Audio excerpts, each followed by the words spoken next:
Olá, oitavo ano, tudo bem com vocês? Bom, hoje nós vamos dar continuidade ao estudo dos elementos importantes na determinação do tempo e do clima.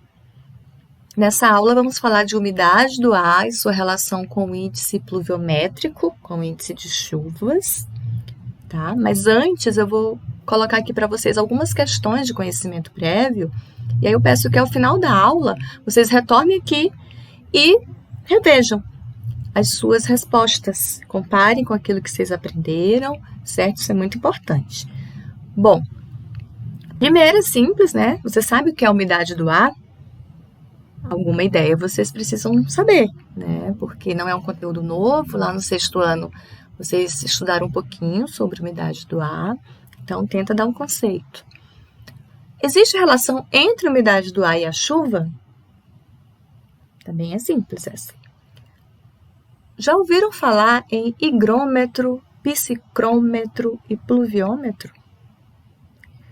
Qual a importância de se conhecer a umidade do ar? E como você se sente em dias muito quentes? E também pensa em dias muito frios, tá? Porque a explicação está no mesmo sentido, acaba sendo bem parecida. Vamos lá, então. Vamos definir, né? Vamos entender o que é essa umidade do ar ou umidade atmosférica. Comparar com uma expressão muito conhecida quando se fala em previsão do tempo, que é a umidade relativa do ar. Né? Quem fez atividade na semana passada sobre gráficos e mapas da previsão do tempo, interpretação de gráficos e mapas, viu lá que tinha um gráfico sobre umidade relativa do ar, né? Então, vamos entender. O que é essa umidade do ar ou umidade atmosférica? É simples, é a quantidade de água presente no ar em forma de vapor d'água. E essa quantidade vai determinar se o ar estará seco ou se o ar estará úmido. Obviamente, com menos vapor d'água, o ar vai estar mais seco. Com mais vapor d'água, o ar vai estar mais úmido. E o que é a umidade relativa do ar? A umidade relativa do ar é uma relação matemática entre essa quantidade de ar quantidade de água existente no ar, que é a umidade absoluta, a umidade do ar real, o valor real, e a quantidade máxima que poderia haver na mesma temperatura. Essa quantidade ela é um valor estimado, é um valor teórico, tá? Se supõe, né, que um determinado valor seria o valor máximo, a quantidade máxima de vapor d'água. Então, essa relação entre o valor da umidade do ar real e esse valor teórico é a umidade relativa do ar, certo? A gente fala em ponto de saturação quando eu tenho a umidade relativa do ar máxima para uma determinada região, ok? Esse valor que eu falei antes, né, é o valor teórico. Se estima que pode-se chegar a esse valor. Eu chamo esse ponto de saturação. Mas o que é mesmo esse ponto de saturação? Bom, como qualquer substância, né, o ar, que é na verdade uma mistura de substâncias, possui um limite. Né? Até esse limite, ele consegue absorver o vapor d'água, a água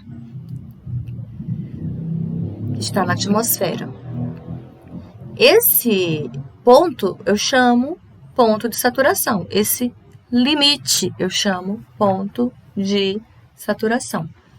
Então, esse vapor d'água que está incorporado, que se incorpora na atmosfera, tem um limite.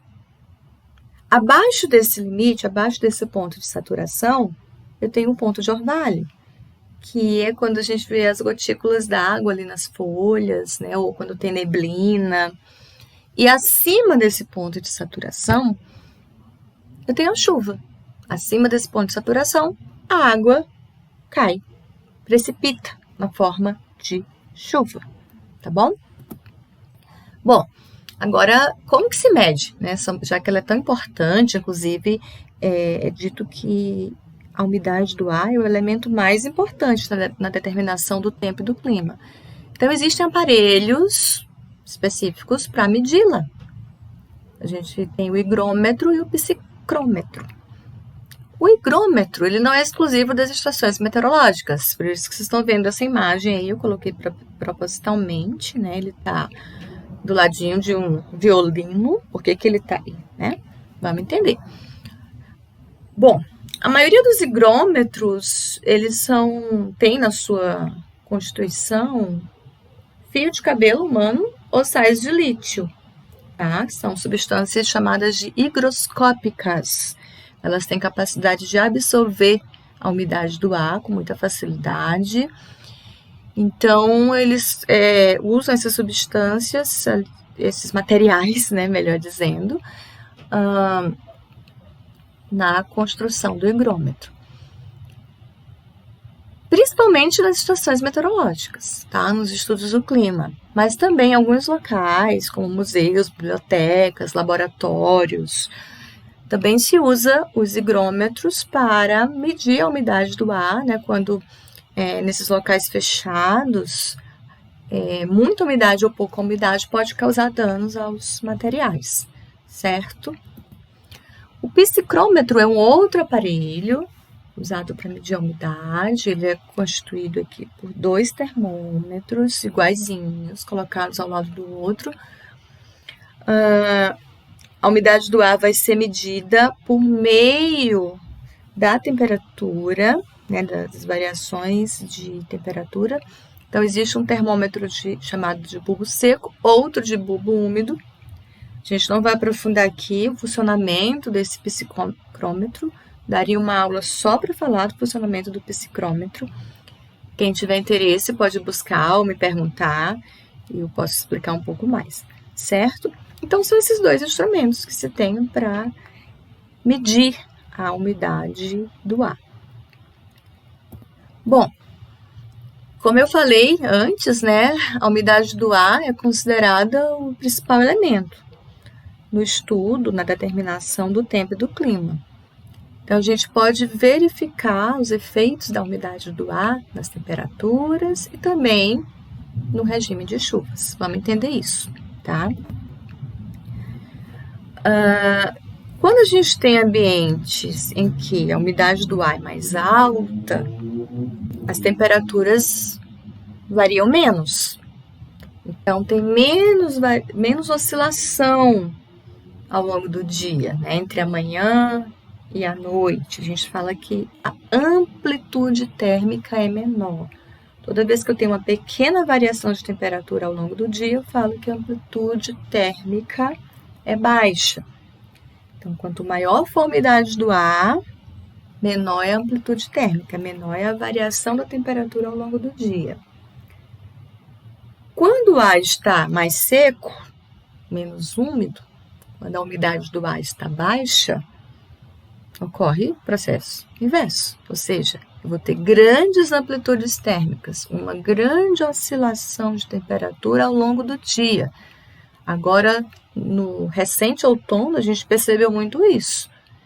Ainda está acontecendo, né? Está no início do inverno, mas no outono a gente percebe muito amanhã com temperaturas bem baixas e ao longo do dia essa temperatura vai aumentando, às vezes amanhece com 10, 11 graus, chega a 24, 25 graus na metade da tarde, né? Então, uma grande amplitude térmica. Bom, quando está chovendo, agora vamos falar um pouco das chuvas, né? Significa o quê? Lembra lá que a gente falou do ponto de saturação? Então, quando está chovendo, significa que a umidade relativa do ar naquele local está em sua porcentagem máxima. A gente tem ponto de saturação, né? Então, essa saturação do ar provoca a condensação, que é a chuva, né? É a precipitação. Então, a gente tem ali o vapor d'água lá das nuvens condensando e formando a chuva, né? Além das próprias gotículas, né, de água que formam a nuvem, participarem desse processo. Logo, Em regiões onde a umidade relativa do ar se mantém muito baixa por longos períodos, chove bem pouco. As chuvas são escassas. Porque para chover eu preciso de saturação do ar. Isso vai caracterizar uma região de clima seco. E quando eu tenho regiões com atmosfera possuindo umidade relativa do ar muito alta, as chuvas são frequentes. Isso é um fator que favorece a ocorrência de chuva. Consequentemente, eu tenho região, né? Essa região vai ser de clima... Opa, estou com vírus? Uma região de clima úmido, tá? Então, o raciocínio é lógico. Se para chover eu preciso de saturação do ar, né? Do ponto de saturação, então, se a umidade está muito baixa por um longo período, vai chover pouco. As chuvas são escassas. Se a umidade do ar é muito alta, preferencialmente por um longo período, vai chover muito, né? A umidade relativa do ar alta, por si só, já favorece a ocorrência de chuva. Se ela se mantém alta, então vai chover bastante naquela região. Daí, essa região será uma região de clima úmido, bem úmido. Bom, e essa chuva, né? Assim como a gente tem aparelho para medir a umidade do ar, a gente também tem para medir a chuva, que é o pluviômetro. A história conta que vocês já estudaram um pouquinho, né, disso lá no 6º ano. Inclusive, esse termo pluviômetro, né, ele tem significado bem simples, né? Plúvio é a nuvem carregada de chuva e um metro, né, medida. Então, medida da chuva. É um instrumento que a gente usa para medir a quantidade de chuva em milímetros em determinado período numa região. Existem pluviômetros muito bons, muito eficientes, feitos de modo artesanal. Existem os pluviômetros científicos, né, aqueles usados nas estações meteorológicas, como esse que está aqui para vocês.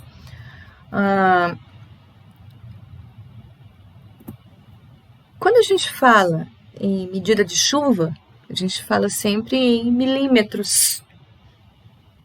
Não sei se vocês já perceberam na previsão do tempo, vai chover ou choveu tantos milímetros em uma determinada região hoje. O que significa isso? Então, aqui de uma forma bem simples, né, imaginar um tanque hipotético de 1 metro quadrado de base.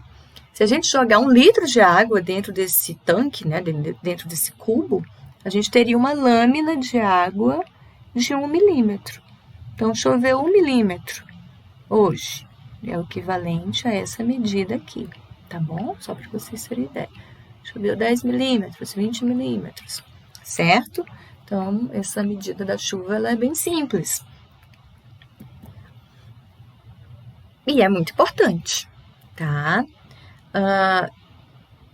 Essa medida feita pelo pluviômetro, ela não impede, como está escrito aí para vocês, enchentes, deslizamentos, mas por meio dessa medida, da divulgação dela, né, principalmente, ela tem que ser divulgada, é possível a realização de trabalhos de prevenção para evitar a ocorrência de tragédias, né?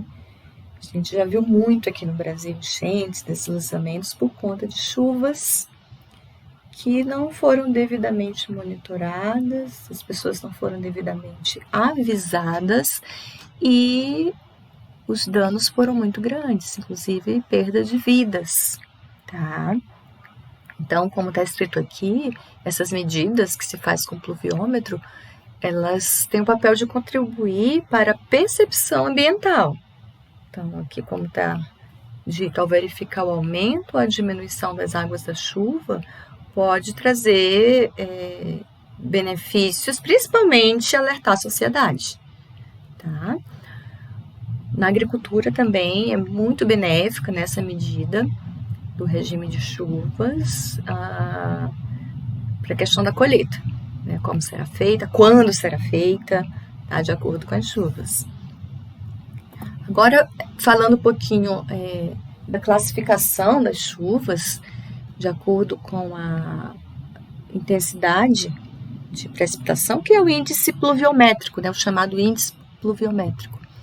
A gente tem aqui de chuva fraca a chuva violenta, tá? Por exemplo, a chuva fraca quando a intensidade é inferior a 2,5 milímetros por hora, e a violenta quando a intensidade é superior a 50 milímetros de chuva por hora, tá? Então, existe essa classificação aqui para vocês estarem cientes. Bom, aqui tem uma notícia, né, que aconteceu em março desse ano, bem triste, lá na Baixada Santista, em São Paulo. Houve um grande deslizamento de terra, né, em grandes áreas ali, que afetou pessoas, né, que moravam em condições inadequadas, em favelas próximas desses morros. Então, na data que aconteceu, né, a manchete era que a chuva deixa ao menos 18 mortos e 30 desaparecidos. Depois, uma semana depois, isso subiu para 34 mortos, 43 desaparecidos e piorou, né? O tempo foi passando, os corpos foram sendo encontrados, infelizmente. Então, para vocês terem uma ideia da gravidade, né, essa chuva estava acontecendo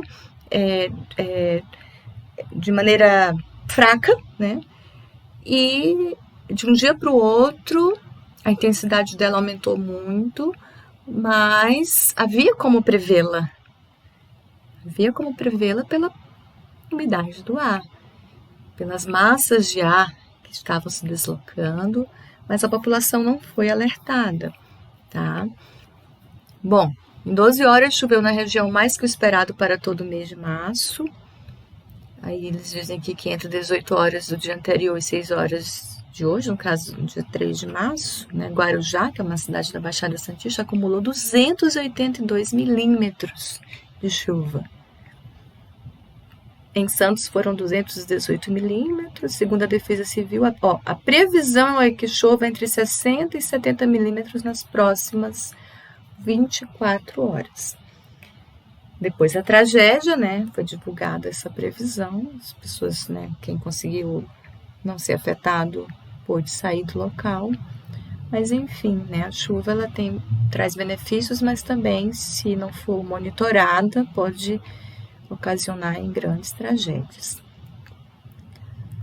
Certo?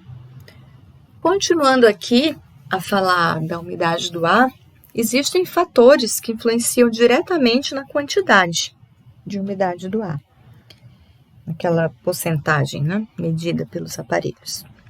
Então, vamos falar aqui de alguns. A maritimidade é o primeiro deles, que é a influência do mar sobre as áreas litorâneas.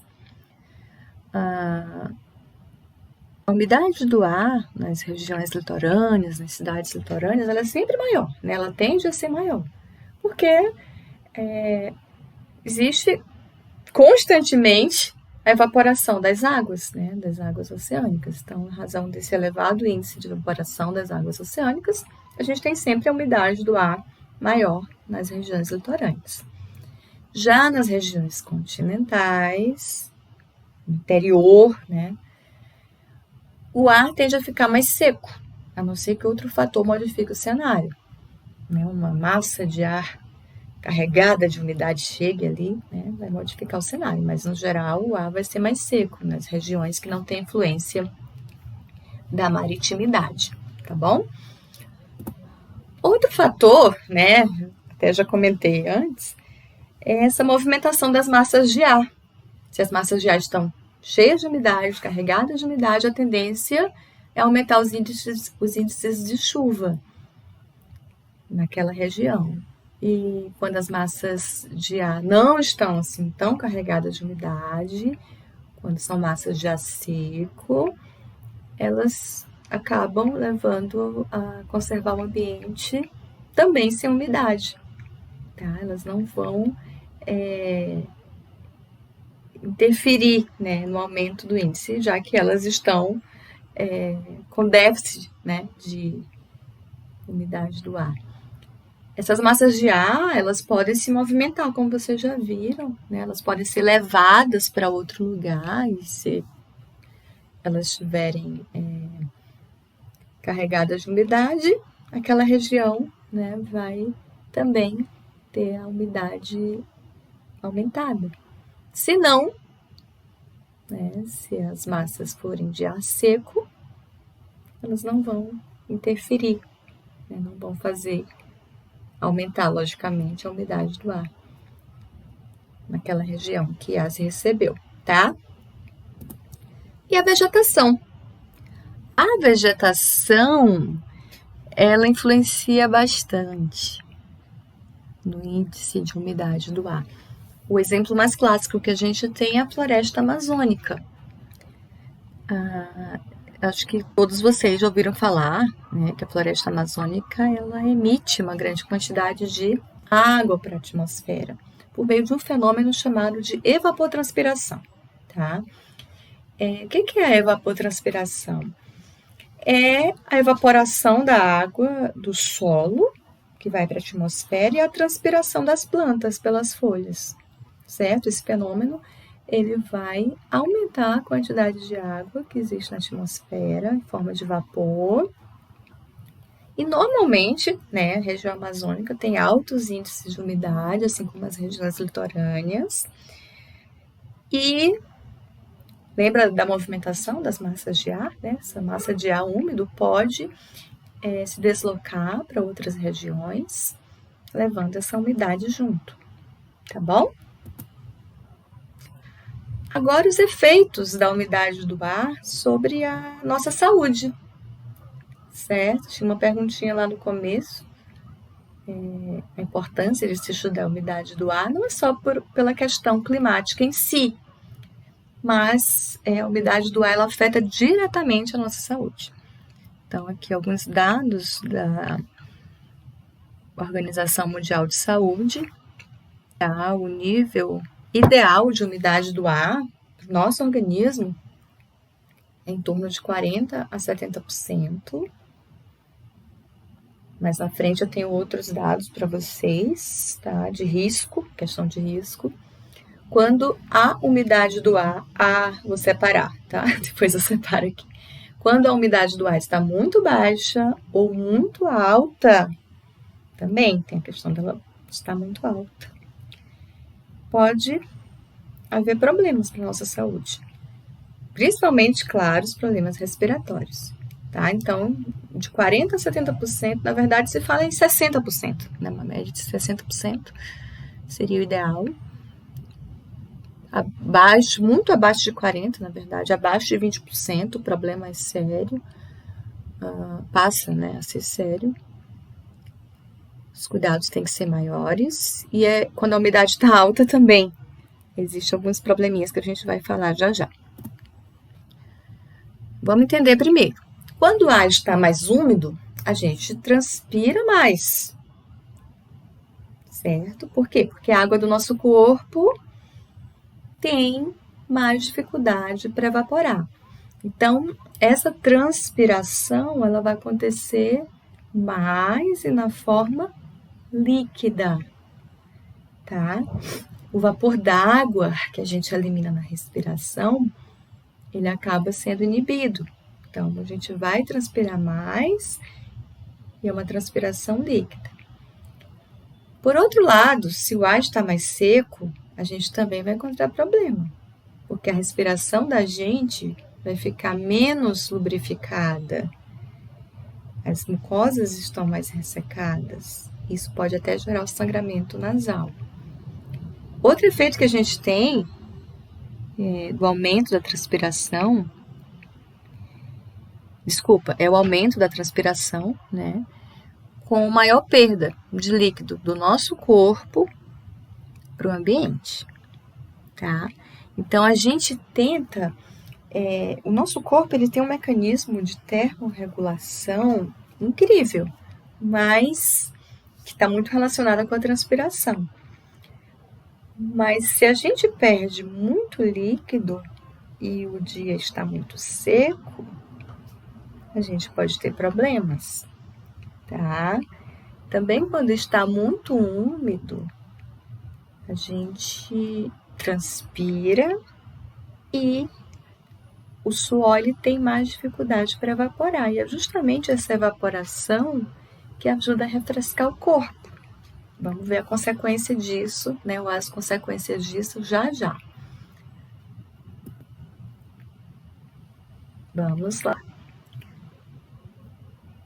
Duas situações.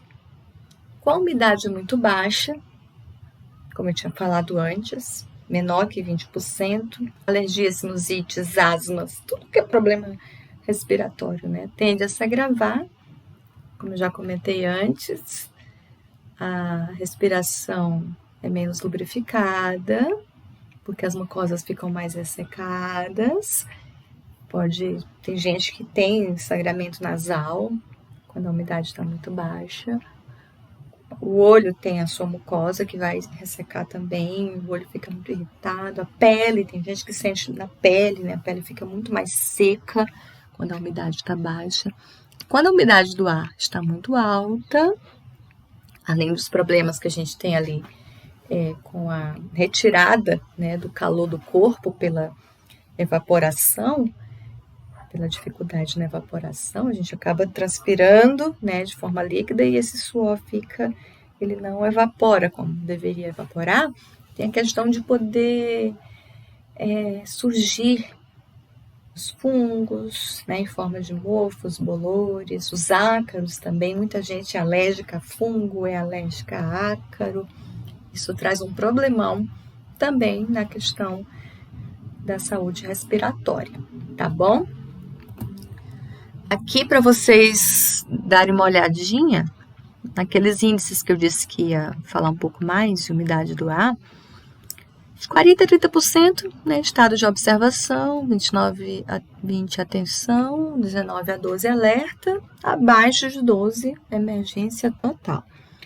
Alguns cuidados aqui, esses cuidados servem para todo esse estado aqui, ó, de atenção, emergência, tem que se tomar outras medidas além dessas, tá?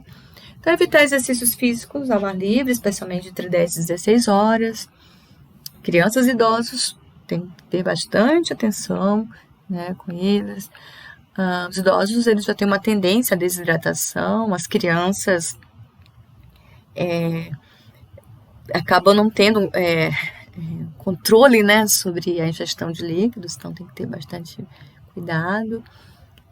Tem que aumentar a ingestão de líquidos, tanto de idosos, crianças, adultos, todos, né?